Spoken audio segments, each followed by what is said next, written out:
You all back with another reaction. Tonight, reacting to Is Michael Myers based on a true story? The real horror behind the legend. Well, this is about to be a 13-minute video for the live stream, probably be longer. So, grab your popcorn. Let's get into this reaction. Do you think the movie Halloween is just fiction made to scare? What if I told you that behind Michael Myers' mask lies a true story, buried for decades? Really, bro? That's crazy.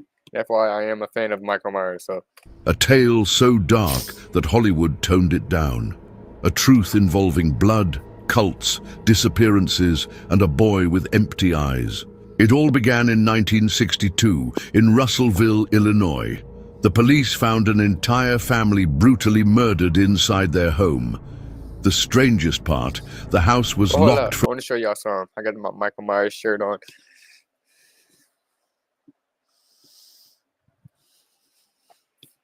Got my Michael Myers shirt on, bro. Right there.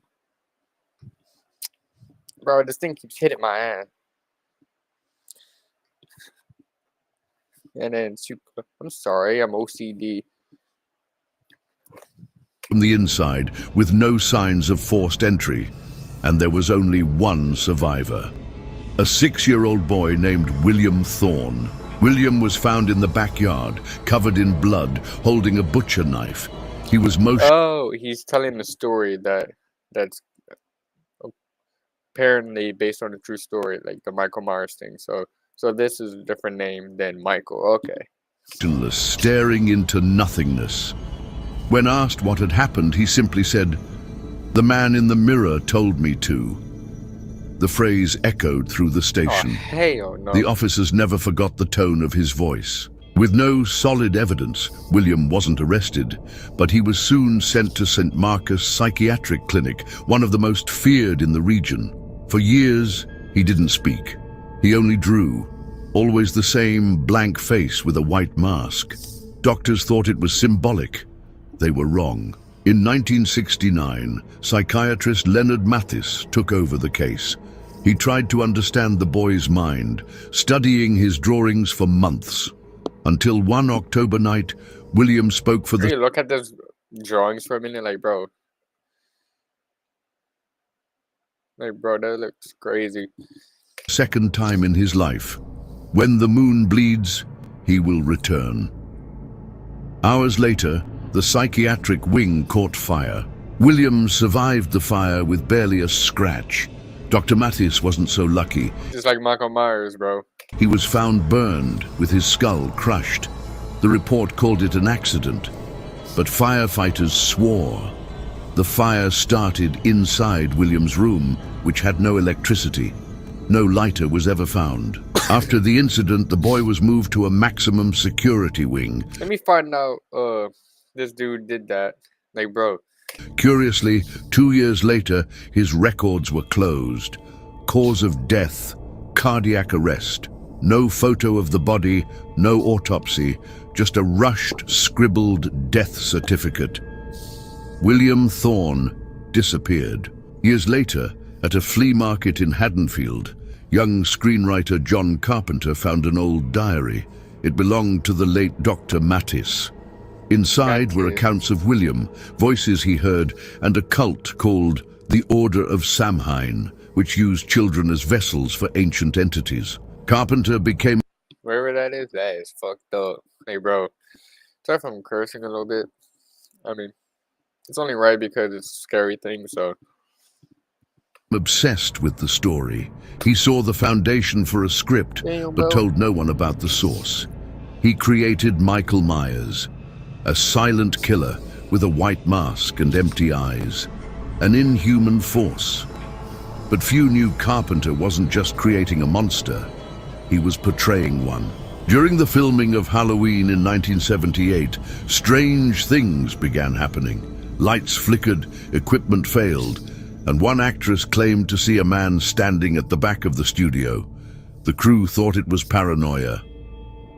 Oh, that is Michael Myers, bro. Till one day, something unexpected happened. A real death on set. The set electrician, Mark Daniels, was found dead in Warehouse 3. His body hung by the wrists, eyes gouged out. Beside him, one word written in blood on the wall: Samhain. The production tried to cover it up, calling it suicide, but no one could explain how he mutilated himself that way.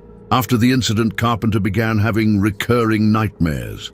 He saw a boy staring at him, waking up always at 3:33 a.m. Once he woke with claw-like scratches on his chest. He sought spiritual help. A medium was called and said the energy there was older than evil itself. She left terrified. Carpenter rushed to finish the film. The hell? It's just really based on a true story, like, could be. I really do not know. He said he needed to close the cycle. The film was an instant success, but behind the scenes, people close to the production began dying mysteriously. The editor died in a bizarre film reel accident. His scream was accidentally recorded. One by one, those involved in the original film vanished. Some left the industry, others had public breakdowns. Jamie Lee Curtis, the film's star, later revealed she felt a presence on set. She avoided being alone during filming. Michael was just a character, or maybe not. Or maybe not. In the 1980s. In the 1980s, journalist Claire Hensley investigated the film's origins. She tracked down Dr. Matis's diary, but it had vanished from the production archive. Claire located the old St. Marcus clinic. She found it abandoned, but with signs someone still lived there. Inside, Claire found walls covered in strange symbols. In the basement were dozens of white masks scattered around. In the center, a restraint chair. Bro, Jason Voorhees mask? That's literally a Jason Voorhees mask, bro. That looks like one. With human fingernail Well, that's just a coincidence, and that's just blood, but it looks like a Jason mask. marks on the arms. On one wall, the phrase, "He never left. He's just waiting for the next Halloween." Claire recorded everything and sent it to her station, but before it could air, she disappeared. Her car was found burned miles away. The tapes vanished. With no evidence, her case was shelved. They say she became part of the Pact, what they call those who try to reveal the truth behind Michael Myers. In the 1990s, screenwriter Daniel Farrands tried to reboot the franchise with a script telling the origin of the Samhain cult. The studio rejected it, saying it was too dangerous. He received anonymous threats and abandoned the project. Later, in an interview, he said, "What I wrote came from a dream or nightmare." Reports surfaced from fans who watched the original film dozens of times, noticing the mask's reflection subtly changing expression in specific scenes. An online theory claimed that every Halloween, someone watching the movie could be marked. And the real Michael Watching the movie. I watch the movie 24/7, bro. Clearly, okay, this gotta be fake. Myers would choose a new soul.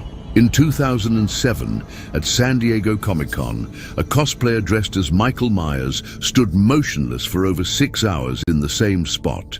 When security tried to remove him, he fled. One guard was later found dead in the venue's bathroom. The knife was never found. The man was never identified. The following year, an indie studio tried to release a documentary titled The Real Halloween. The director, Chris Mallory, disappeared a week before the premiere. The raw footage was sold online for a symbolic price. Viewers claimed a motionless figure appeared in nearly every scene. Skeptics say it's all coincidence and sensationalism. But strange patterns exist. All deaths and disappearances linked to the film occur in October, always after the 13th. In many cases, a white mask is found near the scene, without logical explanation. In 2018, a Blumhouse employee snapped a backstage photo during the new Halloween sequel. I don't really think this is real. We might have to check the comments after this. When zoomed in, they noticed a reflection in the glass. a 6-year-old boy, identical to William Thorne, watching the set. The image leaked, but was wiped from the internet within hours. Some occult scholars claim Michael Myers is the modern form of an ancient archetype, the Veil Keeper, an entity that lives between the worlds of the living and the dead. This entity uses human bodies to cross over and manifest on specific dates, Samhain, or, as we know it, Halloween. A former nurse from St. Marcus broke her silence in 2020. In an anonymous interview, she said William was no ordinary child. He knew the name of every person who would die. He whispered the details of what was coming, and sometimes he spoke in languages none of us knew. Oh, it doesn't speak. She disappeared 2 months Unless she's talking about something else. About someone else, but if she's talking about Michael Myers does not speak, bro. after the interview. Curiously, in Halloween Kills, there's a deleted scene where Michael looks into a mirror and sees a boy. The scene was never released. Halloween Kills. Oh, that sounds familiar. The director said it made no sense, but an editor insisted it was filmed because something similar happened on set during a break. John Carpenter rarely speaks about the film's origin. In a 2021 press conference, when asked about William Thorne, he turned pale and replied, "Some stories should never be told, and some ideas don't come from within us. They simply find a willing body to obey." The most feared theory among fans is the Myers cycle. Every 40 years, they say, the spirit returns, seeking new eyes. 1962, 2002, and now 2042 would be the next rupture point. Until then, he wanders among masked faces, waiting to be recognized, waiting for someone to say his name aloud. But what if he's already among us? What if the obsession with horror films is just a distraction created by him to feed on collective fear? And what if every time you watch Halloween, he gets closer, slowly crossing the line between fiction and reality? Maybe he's reading this now. In the lost files of St. This bullshit. Marcus Clinic, one final handwritten phrase was found, hidden on a wall for decades. The translation: "It's not evil that wears the mask is the evil." And I maybe did wonder that, like, I think earlier or yesterday, because of Halloween Ends, they had the mask after Michael Myers died. I think in Halloween Ends, they kept the mask, but they didn't. But like they kept the Michael Myers mask, but they didn't. So like when Michael Myers died at the end of Halloween Ends, they kept the Michael Myers mask. They didn't shred it along with Michael Myers. So I was thinking maybe it all comes from the mask. Like, bro. But then Halloween Kills was a sort of part where he's trying to attack them or Halloween Kills or Ends. He was trying to attack people without the mask on. So like, is it the mask or is it not the mask? with every new Halloween, it's simply searching for a new face, a new home, a new William. In 2022, a group of urban 2022 legend hunters tried to break into the old Russellville clinic. Armed with cameras, they spent hours filming. They found fresh blood on the walls, even though the building had been closed for decades.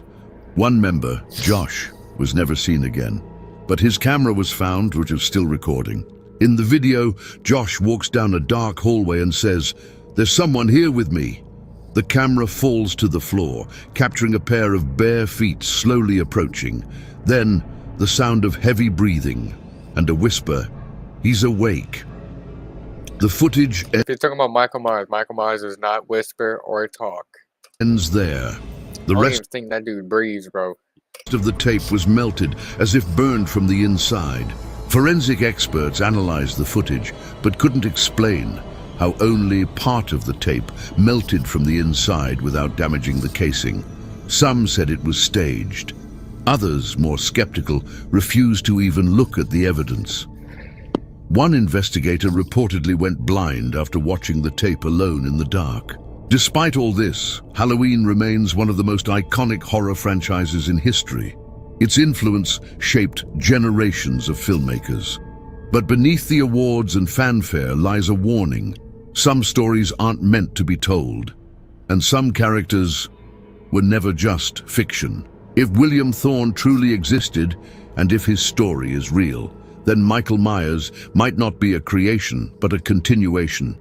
A vessel that shifts through time, wearing different faces, but always with the same purpose: to feed on fear, to cross the veil, and to never die. So the next time you watch Halloween alone in the dark and think you see something move in the reflection of the screen, don't blink, don't look away, because if the legend is true, recognition is an invitation, and he only needs one glance to know you're ready. Some fans have begun a new ritual. They cover all mirrors before watching the film. Others leave a single candle burning, but the bravest say his name 3 times before the movie starts. No one knows what happens to those who do. Maybe you'll find out. Because the mask doesn't choose just anyone. It waits, it watches, and when the time is right, it returns. So this Halloween, ask yourself, are you watching the film, or is it watching you? Or is it watching you? That's a weird shit. Well, so I usually don't click this right here, but I want to click it, but I can just look at the comments. Well, it's just based on the actual person, the right accent.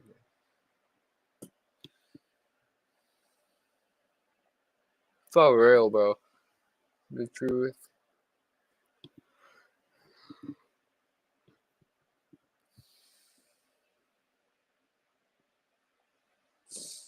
Probably not true. Probably not true like most of these, but it wasn't enjoyable, and that's what matters to me. Who knows if this is true or nothing, not something weird, and early. He was definitely going on every time I watch the movies. I get goosebumps. Dude, I just sit there and watch it. Like, I don't even.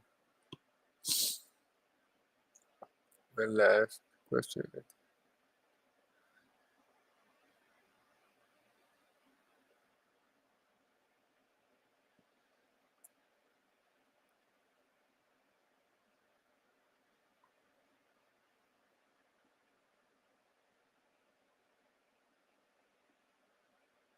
Turn down the volume.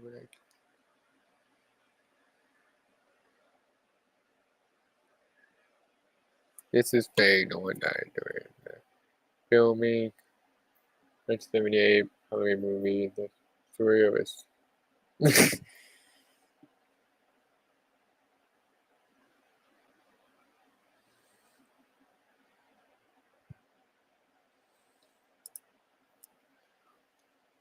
Hold on, just 2 more people. Story people forgot after a while. I mean, was. Just kind of other things. Not the case.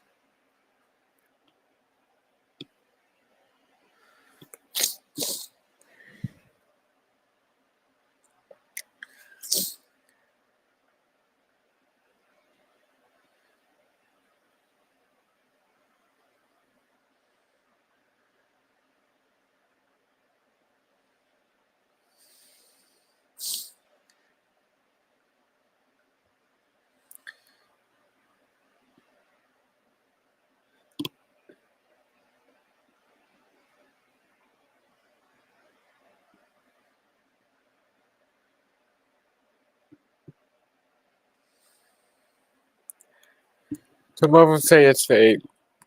I believe it's probably fake. But some of it